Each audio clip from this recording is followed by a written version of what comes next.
So இப்போ இருக்கிற காலகட்டத்தில் வந்து பார்த்திங்கன்னா ஃப்ரெண்ட்ஸ் நிறைய பேர் வந்து அவங்க மேலேயே வந்து பார்த்திங்கன்னா நம்பிக்கை வைக்கிறதுல வந்து பார்த்திங்கன்னா அவங்களுக்கு ஒரு பிரச்சனை வருது. ஓகேங்களா? ஸோ வந்து செல்ஃப் பிலீவுங்கிறது வந்து பார்த்திங்கன்னா ஒரு ஒரு சூப்பர் பவர் அப்படின்னு தான் நான் அந்த இடத்துல சொல்லுவேன். ஓகேங்களா? இந்த இடத்துல ஒரு நல்ல ஒரு ஃபுட்பால் பிளேயர், கிரிக்கெட் பிளேயர், நல்ல ஒரு பிஸ்னஸ்மேன், நல்ல ஒரு பில்லியனர் எல்லாருமே அந்த இடத்துல ஒரு ஃபஸ்ட் ப்ளேஸில் இருக்காங்க அப்படின்னா, டாப்பாக இருக்காங்க அப்படின்னா, அதுக்கு காரணம் ஃபஸ்ட் ரீசன் அந்த இடத்துல வந்து பார்த்திங்கன்னா செல்ஃப் பிலீவ். அந்த செல்ஃப் பிலீவ் இருந்தால் மட்டும்தான் அந்த இடத்துல வந்து பார்த்திங்கன்னா அவங்களோட வந்து ஹார்ட் ஒர்க் பண்ண முடியும். ஓகேங்களா? நல்லா புரிஞ்சுக்கோங்க. அந்த இடத்துல ஒரு விஷயம் ஹார்ட் ஒர்க்குங்கிறது ஒரு விஷயம். அதை நீங்கள் வந்து கன்சிஸ்டண்ட்டாக பண்ணணும். ஓகேங்களா? கன்சிஸ்டண்ட்டாக எவ்வளோக்கு எவ்வளோ நீங்கள் தொடர்ந்து முயற்சி பண்ணுறீங்களோ அவ்வளோக்கு எவ்வளோ தான் உங்களுக்கு வந்து ரிசல்ட்டுங்கிறது கிடைக்கும். அப்போ தொடர்ந்து நான் முயற்சி பண்ணுறதுக்கு அந்த இடத்துல எனக்கு என்ன வேணும் அப்படின்னா செல்ஃப் பிலீவ் வேணும். உங்களால் அதை பண்ணி முடிக்க முடியும், உங்களால் அந்த விஷயத்தை ஈஸியாக பண்ணி முடிக்க முடியும் அப்படிங்கிறத செல்ஃப் பிலீவ் பண்ணுங்கள். நீங்கள் என்ன அந்த இடத்துல வந்து உங்களுக்கு தன்னம்பிக்கை இல்லை அப்படின்னா அந்த இடத்துல எந்த ஒரு விஷயமும் ஒரு சின்ன விஷயம் கூட அந்த இடத்துல வந்து பார்த்திங்கன்னா நம்மளால் முடியாது. ஓகேங்களா? ஸோ ஆரம்பத்தில் அந்த இடத்துல வந்து பார்த்திங்கன்னா நம்ம மேலே நம்பிக்கை வச்சாலுமே போக போக கொஞ்சம் லேக் ஆகிற மாதிரி இருக்கும். நீங்கள் தொடர்ந்து ஒரு விஷயத்தை பண்ணும்போது ஆனால் அந்த இடத்துல நான் இன்னைக்கு எனக்கு ரிசல்ட்டு வந்து 5% தான் ரிசல்ட்டு அப்படின்னாலும் அந்த இடத்துல நீங்கள் வந்து பார்த்தீங்கன்னா உங்கள் மேலே கான்ஃபிடென்ட் வச்சு அந்த இடத்துல நீங்கள் அடுத்தடுத்த ஸ்டெப்பை எடுத்து பண்ண ஆரம்பிக்கணும். இந்த இடத்துல எனக்கு வந்து 100% ரிசல்ட் கிடைச்சு அப்போவும் நீங்கள் அந்த இடத்துல சோர்ந்து போய் உட்காராமல், இல்லை வந்து பார்த்திங்கன்னா போர் அடிச்சிருச்சுன்னு சொல்லிட்டு உட்காராமல், ஈஸி தானே அப்படின்னு சொல்லிட்டு உட்காராமல், அடுத்த நாள் திரும்பியும் வந்து பார்த்திங்கன்னா நீங்கள் எதுவும் ஜீரோலேருந்து பண்ணுற மாதிரி அந்த இடத்துல ஸ்டார்ட் பண்ண ஆரம்பிக்கணும். இதில் தான் வந்து பார்த்திங்கன்னா உங்களுக்கு ஹார்ட் ஒர்க்குங்கிறது மென்ஷன் ஆகுது. அதை நீங்கள் கன்சிஸ்டண்ட்டாக நிறைய பேருக்கு வந்து பார்த்திங்கன்னா லேக் ஆகுது அந்த கன்சிஸ்டன்சி தான். ஓகேங்களா? ஸோ அந்த கன்சிஸ்டன்சி வந்து பார்த்திங்கன்னா நீங்கள் மஸ்ட்டாக வந்து பார்த்திங்கன்னா கொண்டு வரணும்.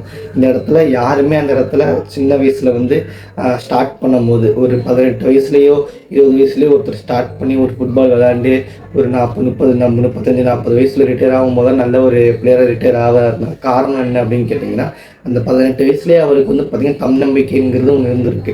ஆனால் இப்போ இருக்கிற மக்களுக்கு வந்து 40 வயசு ஆகும்போது கூட அந்த ஒரு நம்பிக்கைங்கிறது வரதில்லை. சொல்கிறேன். இப்போ நிறைய பேர் வந்து பார்த்திங்கன்னா ஒரு எம்ப்ளாயிஸாக இருக்கிறவங்க கொஞ்ச நாள் வந்து ஐடி கம்பெனியில் ஒர்க் பண்ணிவிட்டு அப்புறம் நான் ஏதோ ஒரு பிஸ்னஸ் பண்ணுறேன், ஏதோ ஒரு ஸ்டார்ட் அப் பண்ணுறேன்னு சொல்லிட்டு இருக்காங்க. அப்படிங்கிறவங்களாம் மோஸ்ட்டாக நிறைய பேர் நான் பார்த்த வரைக்கும் நிறைய பேர் நம்ம வெளியே கேள்விப்பட்டிருப்போம். இவங்களாம் உட்காந்து போகிறதுக்கு காரணம் அப்படின்னு கேட்டிங்கன்னா வயசாகிடுச்சோ நம்மளால் பண்ணி முடிக்க முடியாதோ அப்படின்னு சொல்லிட்டு நிறைய பேர் இந்த இடத்துல வந்து பார்த்திங்கன்னா 40 வருஷம் கஷ்டப்பட்டு முன்னுக்கு வந்தவங்களும் இருக்காங்க, 1 வருஷம் கஷ்டப்பட்டு முன்னுக்கு வந்தவங்களும் இருக்காங்க, 50 வருஷம் 60 வருஷம் கஷ்டப்பட்டு முன்னுக்கு வந்தவங்களும் இருக்காங்க. அப்போ என்னை கேட்டால் அப்படின்னா எல்லாருக்கும் ஒரே ஸ்பீடில் யாருமே ஓடுறது கிடையாது, ஓடவும் மாட்டாங்க, ஓடவும் முடியாது. அப்போ வந்து பார்த்திங்கன்னா நீங்கள் என்ன பண்ணணும் அப்படின்னா தொடர்ந்து ரிசல்ட் மேலே அந்த இடத்துல வந்து பார்த்திங்கன்னா ரிசல்ட் எதிர்பார்க்காம உங்களோட ப்ராசஸை நீங்கள் வந்து பார்த்தீங்கன்னா ஃபோக்கஸ் பண்ணுங்கள். Focus on your process not results அப்படின்னு சொல்லிட்டு MS தோனி சொல்லியிருப்பாரு. ஸோ அந்த ஒரு விஷயத்தை வந்து பார்த்தீங்கன்னா இந்த இடத்துல இம்ப்ளிமெண்ட் நம்ம பண்ணணும். ஓகேங்களா? நீங்கள் வந்து நான் வந்து இப்போ ஒரு ரன்னிங் ரேஸ் ஓடுறேன் அப்படின்னா அந்த இடத்துல ஒரு டெஸ்டினேஷன் இருக்கும், எனக்குன்னு ஒரு வின்னிங் பாயிண்ட் இருக்கும். கரெக்டுங்களா? அந்த வின்னிங் பாயிண்ட்டை நான் ரீச் ஆனால் தான் அந்த இடத்துல வந்து ஃபஸ்ட்டு ப்ரைஸா செகண்ட் ப்ரைஸா அப்படிங்கிறது தெரியும். கரெக்டாக கோல்டா சில்வரா அப்படிங்கிறது நமக்கு தெரியும். அப்போ இருக்கும்போது அந்த இடத்துல நான் வந்து என்னோட பாயிண்ட் அது மட்டும்தான் அப்படிங்கிறத மட்டும் நீங்கள் நினச்சி வச்சிங்க அப்படின்னா உங்களை ஃபஸ்ட்டு வர முடியாது. ஏன்னா அதுக்கு முன்னாடி உங்களுக்கு ட்ராக் இருக்குது. 100 மீட்டர் ரன்னிங் ரேஸ்க்கு முன்னாடி 100 மீட்டர் ட்ராக் இருக்குது.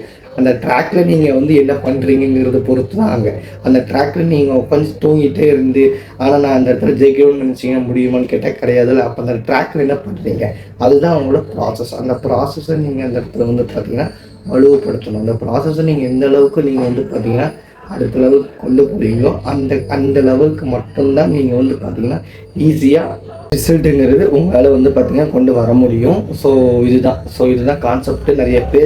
முக்கியமாக நிறைய பேர் வந்து பார்த்திங்கன்னா அவங்களோட செல்ஃப் பிலீவ் அப்படிங்கிற விஷயத்தை விட்டுறாங்க. வீடியோ ஸ்டார்ட் பண்ணும்போதே அதான் சொல்லியிருப்பேன். அந்த தன்னம்பிக்கைங்கிறது மஸ்ட்டாக இருக்கணும்.